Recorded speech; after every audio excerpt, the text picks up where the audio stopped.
সে কি কান্না! মনে হয় তার বাবা মরলেও এত কাঁদবে না বাবুনগরের জন্য।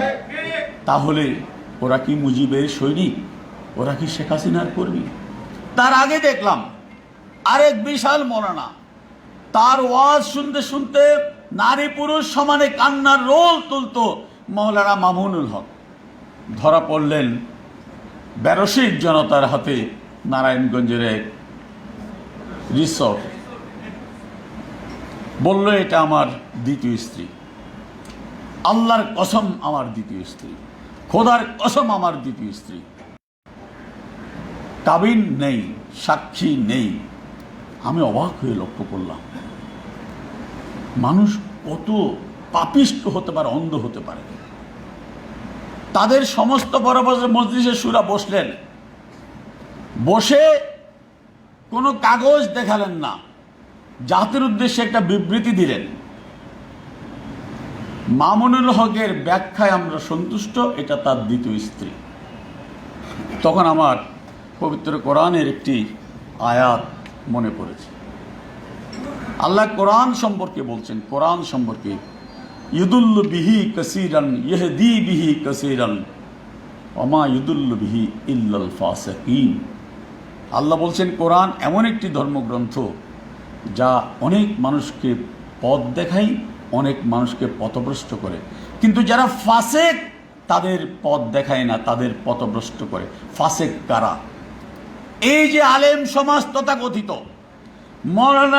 মৌলানা মামুনুল হকের বিয়ের সার্টিফিকেট নেই, কাবিন নেই, সাক্ষী নেই, তবু বললেন আমরা তার ব্যাখ্যায় সন্তুষ্ট, এটা তার দ্বিতীয় স্ত্রী। এরা ফাসেক, এদের কোনোদিন আল্লাহ পথ দেখাবে না। কোরআনে দ্বিতীয় বিয়ের কথা আল্লাহ বলেছেন, ফানকিহু মা তাবা লাকুম মিনান নিসাই মাসনা সুলাসা ওয়া রুবা ওয়া ইন খিফতুম আল্লা তা'দিলু ফাওয়াহিদা। আল্লাহ বলছেন তোমরা নারীদের মধ্য থেকে 2, 3, 4 বিয়ে করো, তবে যদি তোমাদের মনে ভয় থাকে, শঙ্কা থাকে, সবার প্রতি সমান আচরণ করতে পারবে না, তাহলে অবশ্যই একটা। মৌলানা মামুনুল হক যাকে দ্বিতীয় স্ত্রী বললেন, তাকে প্রথম স্ত্রীর সাথে পরিচয় করিয়ে দেয়নি, তাহলে সে কি কোরআন নিয়ে প্রতারণা করেনি?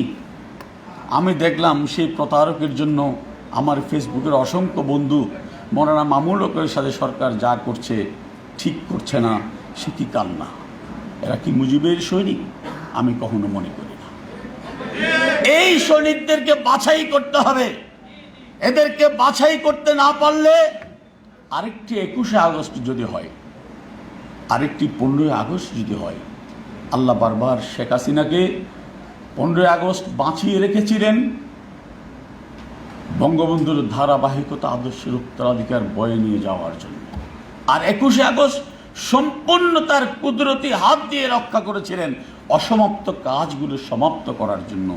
কিন্তু মানুষের তো চেষ্টা করতে হয়, সেই চেষ্টা আমরা করছি কিনা?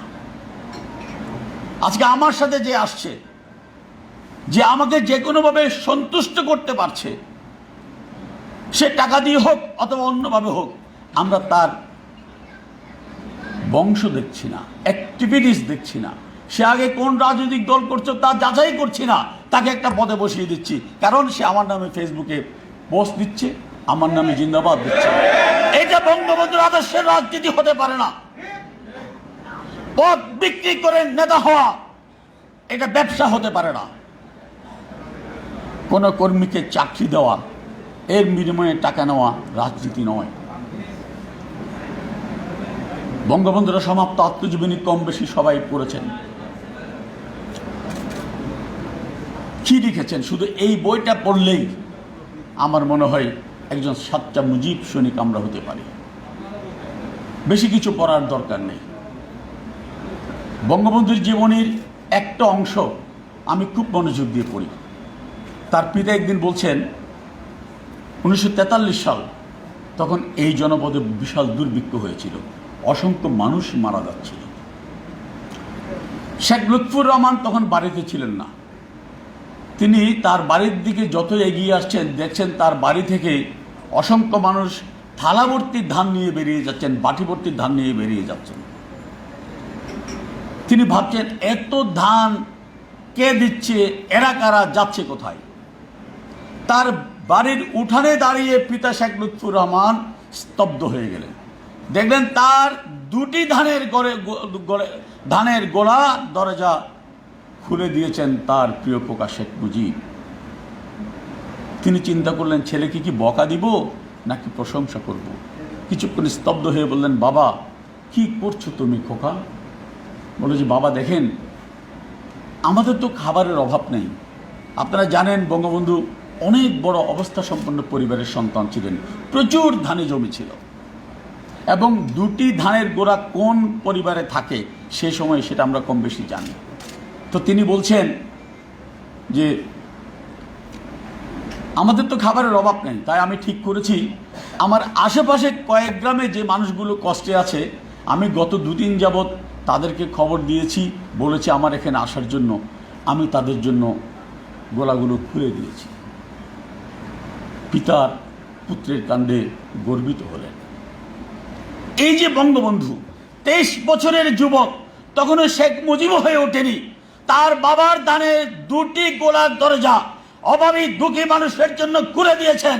আর আমরা তার কর্মী হয়ে যারা নতুন নতুন গোলা বানাই, কর্মীর গাম বিক্রি করে আমরা বঙ্গবন্ধুর সৈনিক কিনা, কর্মী কিনা, শেখ হাসিনার কর্মী কিনা, আমাদের কাজকে উপলব্ধি করতে হবে। সেটা যদি আমরা উপলব্ধি করতে পারি, মামুনুল হকদের যদি আমরা চিনতে পারি, যেই বাবুনগরে স্লোগান দিয়েছিল আওয়ামী লীগ কাফের, ছাত্রলীগ কাফের, যুবলীগ কাফের, তাদের জানাজা পড়া হারাম, তাদেরকে যদি আমরা চিহ্নিত করতে পারি, এই জনপদে আর কখনোই 15 আগস্ট হবে না, এই জনপদে আর কোনোদিন 21শে আগস্ট হবে না। আমরা আর 21শে আগস্টের আলোচনা করতে চাই না। এবারে 21শে আগস্টে আমাদের শপথ হোক আমরা মুজিবের শরিক হব। এদেশের জনগণ যেন আর কোনোদিন কোনো 21শে আগস্টের ধারাবাহিকতা পালন করতে না হয়, সেইভাবে নিজেদের জীবন গড়ব। আপনাদের সকলকে ধন্যবাদ। জয় বাংলা, জয় বঙ্গবন্ধু।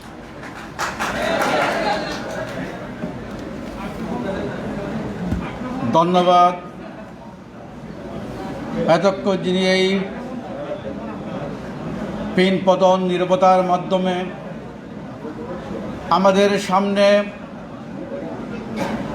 বাঙালির এবং আওয়ামী লীগের ইতিহাসের পাশাপাশি মহাগ্রন্থ আল কুরআন থেকে বাণী দিয়ে আমাদেরকে বর্তমান বাস্তবতা ব্যাখ্যা করেছেন। আজকের বিশেষ অতিথি জনাব আমিনুল ইসলাম আমিন ভাইকে ধন্যবাদ এবং কৃতজ্ঞতা জানাই। এখন আপনাদের সামনে বক্তব্য নিয়ে আসবেন বাংলাদেশ আওয়ামী লীগ কেন্দ্রীয় কার্যকরী পরিষদের অন্যতম সাংগঠনিক সম্পাদক, সিলেটের কীর্তি সন্তান, সিলেট জেলা ছাত্রলীগের সাধারণ সম্পাদক ও সভাপতি দায়িত্ব পালন করেছেন আমাদের মাঝে বেড়ে ওঠা নেতৃত্ব জননেতা জনাব শফিউল আলম চৌধুরী নাদেলকে বক্তব্য রাখতে অনুরোধ জানাচ্ছি।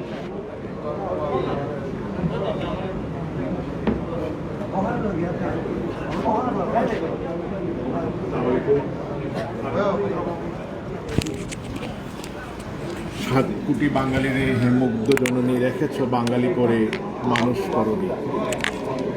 কবিগুরুর এই পংক্তিকে খণ্ডন করে স্বাধীনতার পরে ঢাকার রেসকোর্সে বঙ্গবন্ধু বলেছিলেন,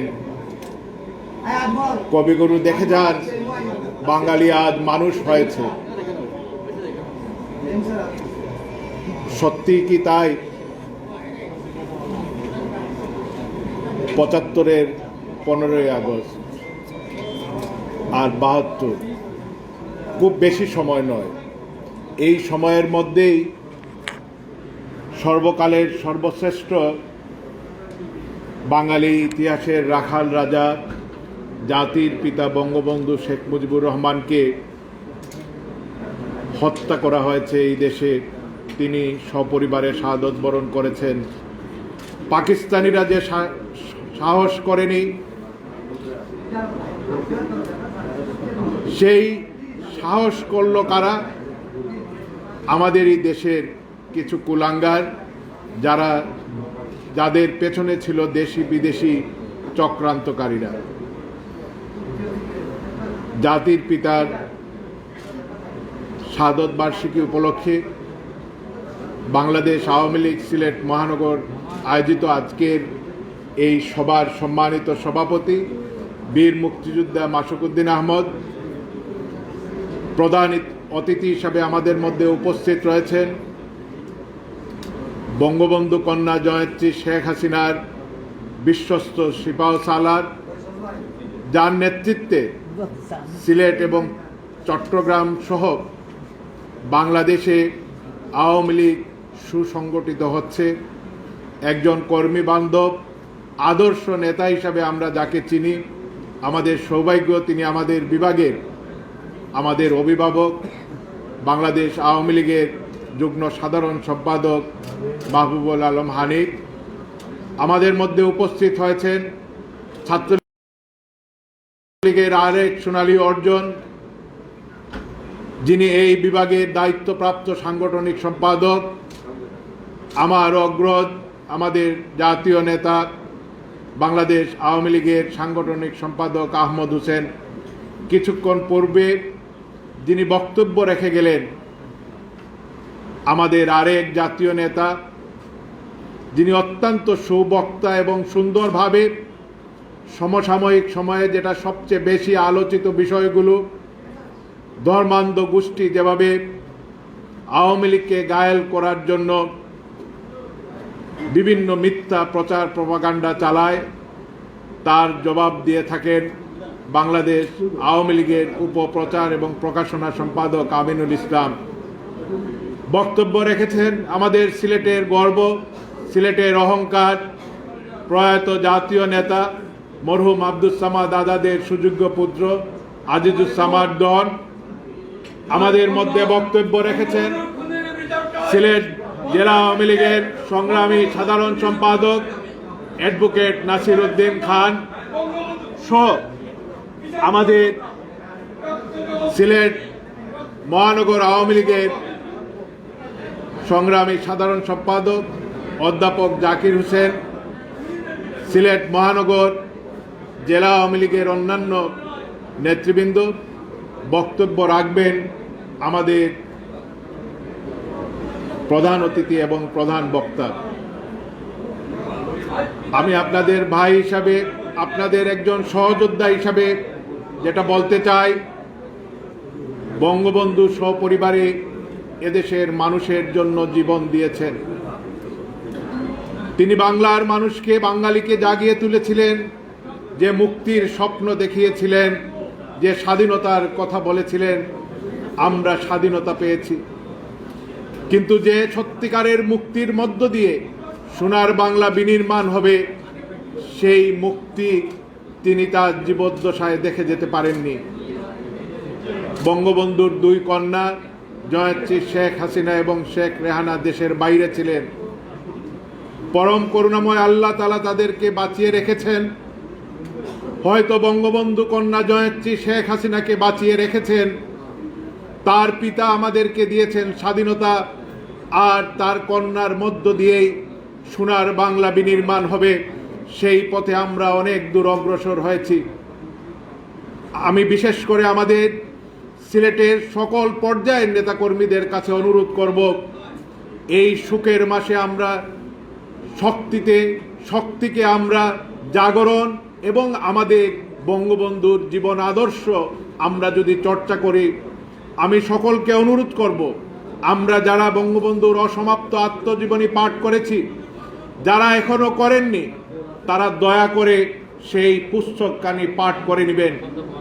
আজ প্রত্যেকটি ক্ষেত্রে, সেটা দলীয় নেতাকর্মী, কৃষক, শ্রমিক, সরকারি কর্মচারী, কর্মকর্তা, সকলের জন্য বঙ্গবন্ধু যে কথাগুলা বিভিন্ন বক্তব্যে তিনি উপস্থাপন করেছিলেন, আজও বঙ্গবন্ধু প্রত্যেকটি ক্ষেত্রেই প্রাসঙ্গিক।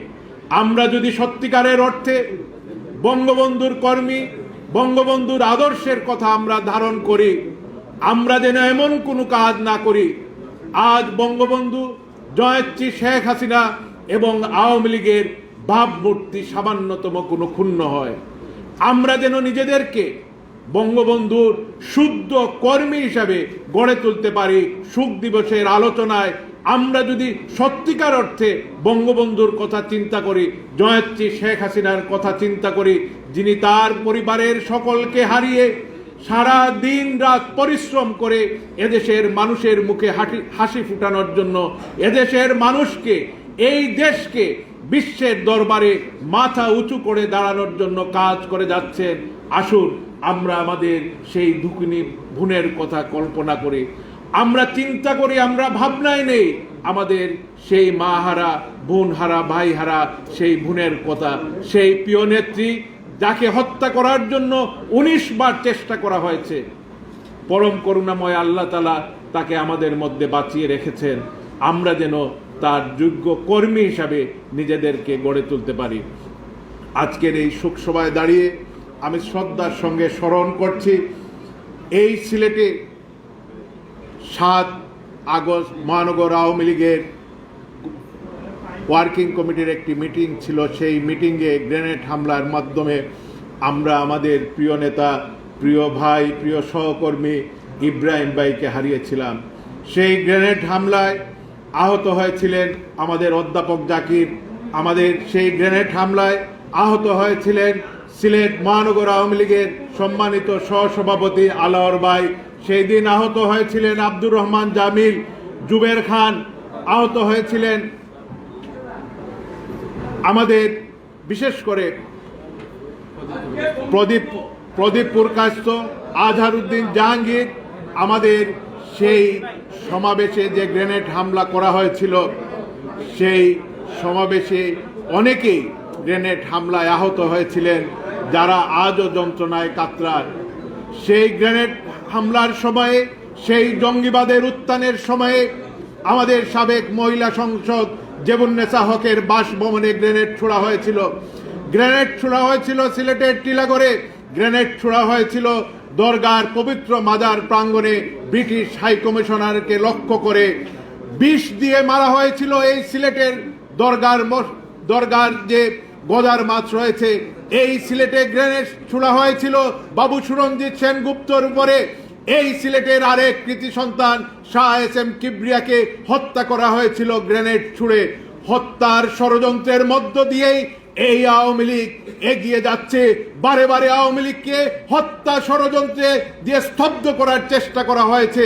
আওয়ামী লীগ এদেশের সর্বস্তরের নেতাকর্মীকে একসঙ্গে নিয়েই আজ ফিনিক্স পাখির মতো জননেত্রী শেখ হাসিনা বাংলাদেশকে তিনি গড়ে তুলেছেন। আসুন আমরা আজকের এই দিনে, এই আলোচনায়, এই শপথ হোক আমরা সত্যিকার অর্থে এক একজন বঙ্গবন্ধুর আদর্শের কর্মী হব। জয় বাংলা, জয় বঙ্গবন্ধু।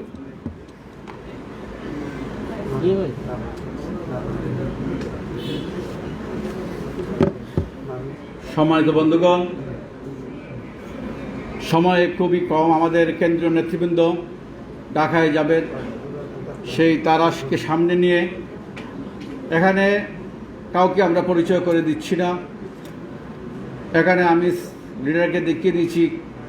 মহানগর আওয়ামী লীগের নেতৃবৃন্দ ডান দিকে আছেন, ওয়ার্ড নেতৃবৃন্দ বাম দিকে আছেন। এখানে উপস্থিত হয়েছেন আমাদের অঙ্গ এবং সহযোগী সংগঠনের সভাপতি, সাধারণ সম্পাদক এবং অন্যান্য নেতৃবৃন্দ। সবার প্রতি সিলেট মহানগর আওয়ামী লীগের পক্ষ থেকে কৃতজ্ঞতা জানাচ্ছি, ধন্যবাদ জানাচ্ছি। আপনাদের সরব উপস্থিতির কারণে আমাদের আজকের এই আলোচনা অনুষ্ঠান সফলতার দ্বার প্রান্তে।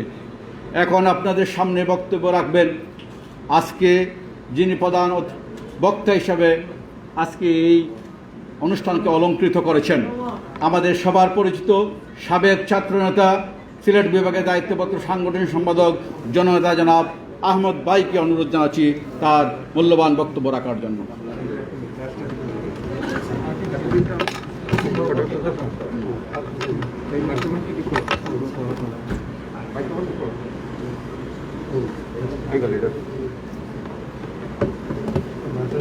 এখন তো খুলতে হবে।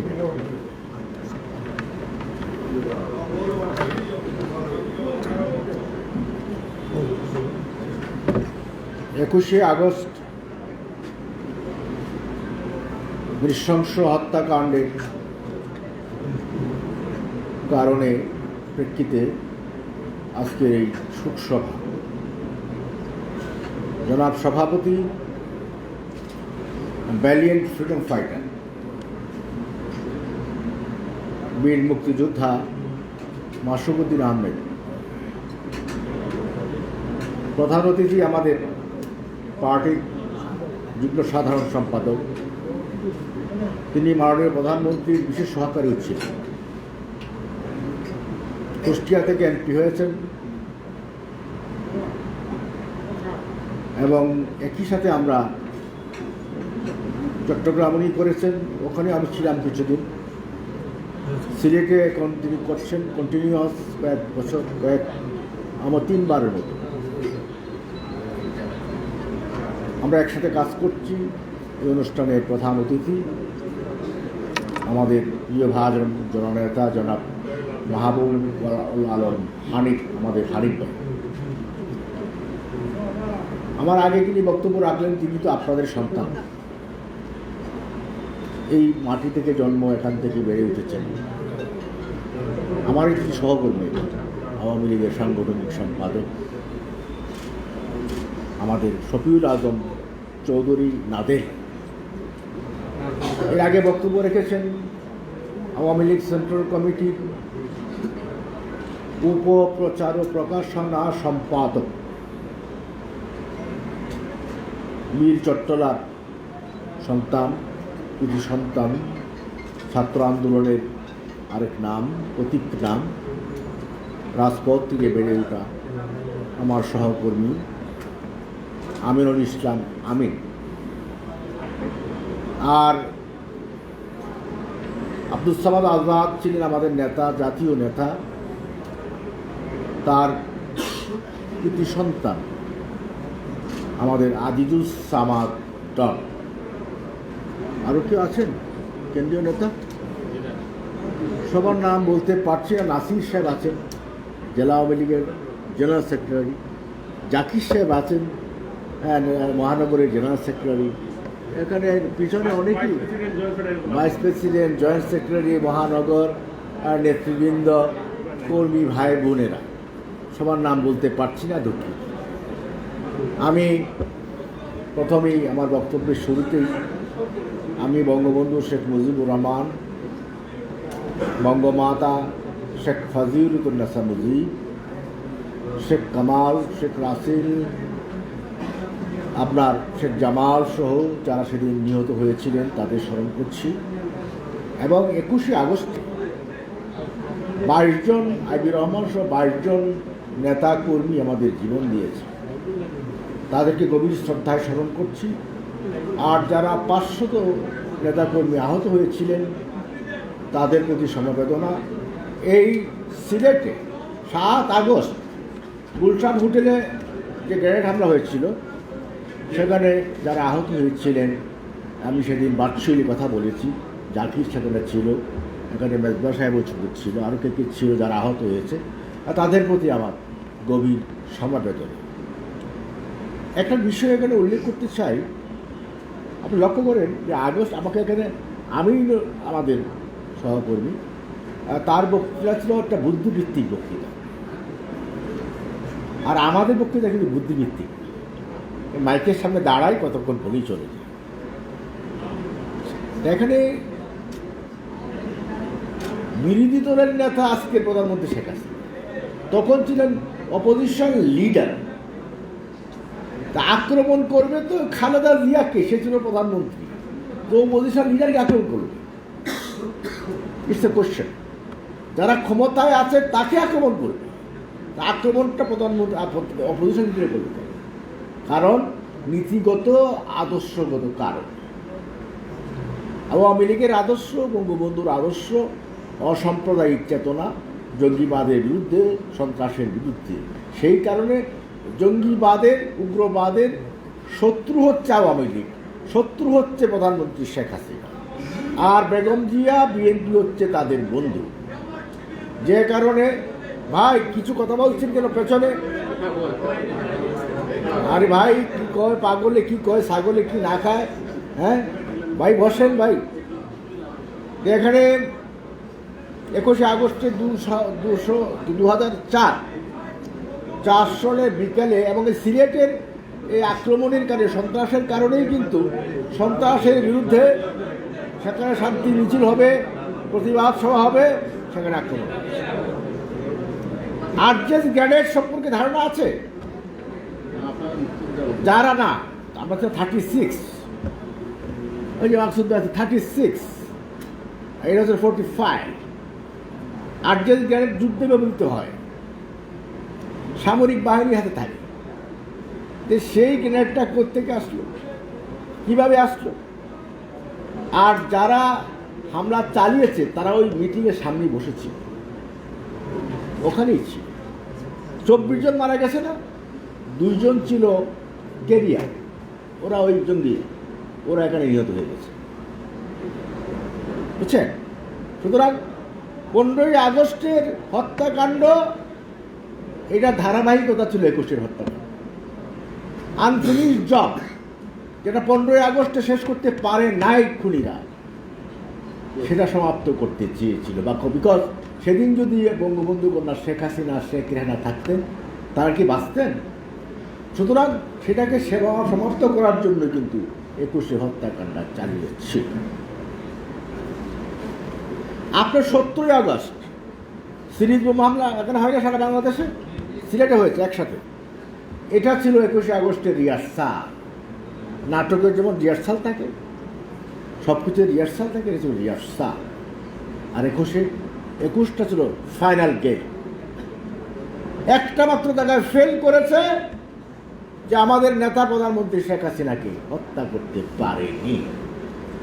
জীবন দিয়েছে কর্মীরা, আইবি রহমান, হানিফ ভাই মেয়র ছিল, একেবারে বটবৃক্ষের মতো ছায়া দিয়ে প্রধানমন্ত্রীকে আগলে রেখেছিল। তার মাথায় স্প্লিন্টার লেগেছে, রক্ত চড়ছে, যে প্রধানমন্ত্রী বলছিলেন। এই যে কর্মীরা নেতাকে রক্ষা করে জীবন দিয়ে, এটা হচ্ছে কর্মীদের আনুগত্য। আমার নেতা শেখ হাসিনার পাশে আমি দাঁড়িয়ে আমি জীবন দিয়ে দেব, কিন্তু আমার নেতাকে রক্ষা করতে হবে। কারণ শেখ হাসিনা তো একজন, আহমদ হোসেন তো লক্ষ লক্ষ আছে। কি শেখ হাসিনার নেতৃত্ব জাতির জন্য অনিবার্য। কি শেখ হাসিনা আছেন বলেই তো আজকে আমরা 3 বার একাধারে ক্ষমতায় আছি। কি বলেন? এখন তো পুলিশ এসে গার্ড দেয়, আগে পুলিশ পিটাইতো, পুলিশ ধরে নিয়ে যেত, ক্ষমতায় থাকলে ঘাট দেয়। কিন্তু এখন পাওয়ারে আছেন, ভালো লাগছে না? কি খারাপ লাগছে? ক্ষমতায় না থাকলে বিএনপি চায়। সুতরাং আপনাদের এই অনুষ্ঠানে মধ্য দিয়ে একটা আমি কথা বলবো, আমি বেশি কথা বলবো না, সময় হয়ে যাচ্ছে। আমি গড়ির কাঠা থেকে বক্তৃতা কখনো করি না, কারণ প্রধান অতিথি বক্তৃতা করবেন, একটার মধ্যে আমাকে মাইকটা ছেড়ে দিতে হবে, না হলে ভাই চিফ গেস্ট, বুঝছেন, একে অসম্মান করা হবে। হ্যাঁ, আমি মহানগর আওয়ামী লীগ এই নতুন গঠিত হওয়ার পরে এই প্রথম একটা মহানগরের মিটিং এসে বক্তৃতা করলাম, সম্মেলন আমরা করে দিয়েছিলাম। আমি একটা বলি, কর্মীদেরকে বলবো, এখানে আমাদের সবই আছে, একজন নাই, বদরুদ্দিন আহমেদ কামরান, মুশারফ ভাই। এই কামরান ভাই আসলে কামরান ভাই ছুটি আসতো, কথা বলতাম, তাকে এই মুহূর্তে খুব মনে পড়ছে, খুব মনে পড়ছে। তার কবর জিয়ারত করে আসছেন। কামরান ভাই একটা বাংলাদেশে এখানে মেয়র হয়ে উনি জাতীয় নেতা ছিলেন। কামরানকে বাংলাদেশে সবাই চিনত, সবাই জানত কামরান মানে সিলেটের মেয়র, ক্যারিসম্যাটিক লিডার। এটা বেকুয়াম তৈরি হয়ে গেছে না, শূন্যতা তৈরি হয়ে গেছে না?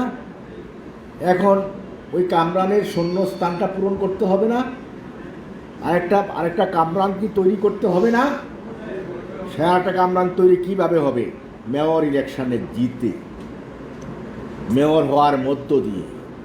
এবং আমাদের এখানে ইলেকশন হবে, আজ 2 বছর পরে হোক, 1.5 বছর পরে হোক, ইলেকশন কিন্তু হবে। আমাদের এখানে মেয়র পাস করতে হবে, মেয়রকে জিততে হবে, আর যেন ভুল না হয়, এটা আমি আপনাদেরকে জানাই। এই কথাটা আমি প্রেসিডেন্ট মহানগরের মাকসুদ উদ্দিন আহমেদ, তারপরে জাকির সাহেব অধ্যাপক ছাত্র রাজনীতি করেছেন, তাকে বলে গেলাম এখন সবাইকে নিয়েই একটা পার্টি করতে। ভালো মন্দ থাকবে, পার্টি পছন্দ অপছন্দ থাকবে, বাট আপনি যখন চেয়ারে থাকবেন তখন আপনার দায়িত্বশীল ভূমিকাটা আপনি সেইভাবে পালন করবেন, সবাইকে ম্যানেজ করবেন। আরেকটা বিষয় আমি আপনাদেরকে জানাচ্ছি, ঢাকা থেকে যে কোনো অফিসিয়াল লোক, কোনো হাই অফিসিয়াল টেলিফোন করতে পারে, জাকির সাহেবকে করতে পারে, মাকসুদ ভাইকে করতে পারে প্রেসিডেন্ট। তখন তাকে আপনারা বলবেন যে হানিফ সাহেব আহমদ সাহেবের কথা, তখন আমাদের সুবিধা হয়, কারণ আমরা বিষয় দেখব যে ঘটনাটা কী। এবার আপনি একজন হাই অফিসিয়াল টেলিফোন করলো, তার কিন্তু কথা মতো আপনি একটা কাজ করে ফেললেন, তখন তো আমরা বেকায়দে পড়ে যাই, তো সাংগঠনিক শৃঙ্খলা ব্যাহত হয়। তখন আমরা যেটা, আমি হানিফ ভাই আমরাও কিন্তু সেখানে যে কোনো বিষয়ের সিদ্ধান্ত গ্রহণ যে করি, এটা হাইকমান্ডের সাথে কথা বলি এবং সংশ্লিষ্ট যারা আছে সবার নিয়ে কথা বলি। আমাদের প্রেসিডেন্ট মেম্বার আছে 2 জন, তাদের সাথে কথা বলি, একটা কমিটি আছে, পার্টি জেনারেলের সাথে কথা বলি, এবং প্রয়োজনে পার্টির হাইকমান্ড মানে মাননীয় সভাপতি জননেত্রী শেখ হাসিনা করে অ্যাপ্রুভেল নিয়ে তারপর হানিফ ভাইয়ের কথা আপনি শেয়ার করে হানিফ ভাই বলে আহমদ ভাই আপনি জানেন, এই কিন্তু আমি জানি, it is not my personal decision. আমি যেটা জানাবো বা হানিফ ভাই যেটা বলবো, এটা পার্সোনাল ডিসিশন না, এটা অফিসিয়াল ডিসিশন। কারণ এই বিষয়টা আমি জানিয়ে গেলাম, একটা বিভ্রান্তি আছে, এই বিভ্রান্তির ভবিষ্যতে না হয়। আর ছোটোখাটো প্রবলেম যদি থাকে এগুলো মিনিমাইজ করাই ভালো। হ্যাঁ, আপনি মার্ডার করে ফেললেন, তাহলে তো মিনিমাইজ করা যাবে না। আপনি খুনের আসামি হয়ে গেলেন, তখন তো মিনিমাইজ করা যাবে না। কাজী জাকির সাহেব জেনারেল সেক্রেটারি, আপনি হলেন পার্টির সচিবরাই কিন্তু মূল দায়িত্বটা পালন করে, পার্টির প্রেসিডেন্ট তাকে পালন করি, এবং আসিফ সাহেব পার্টির জেনারেল সেক্রেটারি, তারা হচ্ছে দৌড়ের ঘোড়া, তারা দিন দৌড়তেছে, তাদের পক্ষে সম্ভব তারাই করবে। পার্টির এখানকার জেলা মেকানিজম বলেন, মহানগরের মেকানিজম বলেন, আমরা বুঝি এখানকার পার্টির জাকির সাহেবের মেকানিজম, তারপরে মাকসুদের শেয়ার করবে, নাসির সাহেব কীভাবে প্রেসিডেন্টের শেয়ার করবে। কাজে এই বিষয়গুলো মাথায় রেখে আগামী মেয়র ইলেকশনকে সামনে রেখে এটা মাথায় রাখবেন, আমাকে মেয়র জিততে এবার জিততে হবে, এটা বিকল্প নয়। আমরা কিন্তু নেতৃত্ব শূন্য হয়ে গেছি সিলেট কিন্তু বাংলাদেশের নাম করা জেলা, নাম করা সিটি। কাজে আমি আর সিলেটে আসলে আমার মনে হয় কি জানেন, যে লন্ডন ভাব আছে, বুঝলেন না? কাজে লন্ডনের ভাব থাকে, দেখে সব স্মার্ট, কিন্তু সব স্মার্ট, লন্ডনই চেহারা মনে হয়। কাজে আপনাদের সবার প্রতি ভালোবাসা জানাই, এখানে আর বেশি কিছু কথা বলবো। আরেকটা কথা বলি, election by election Habibur Rahman হাবিবের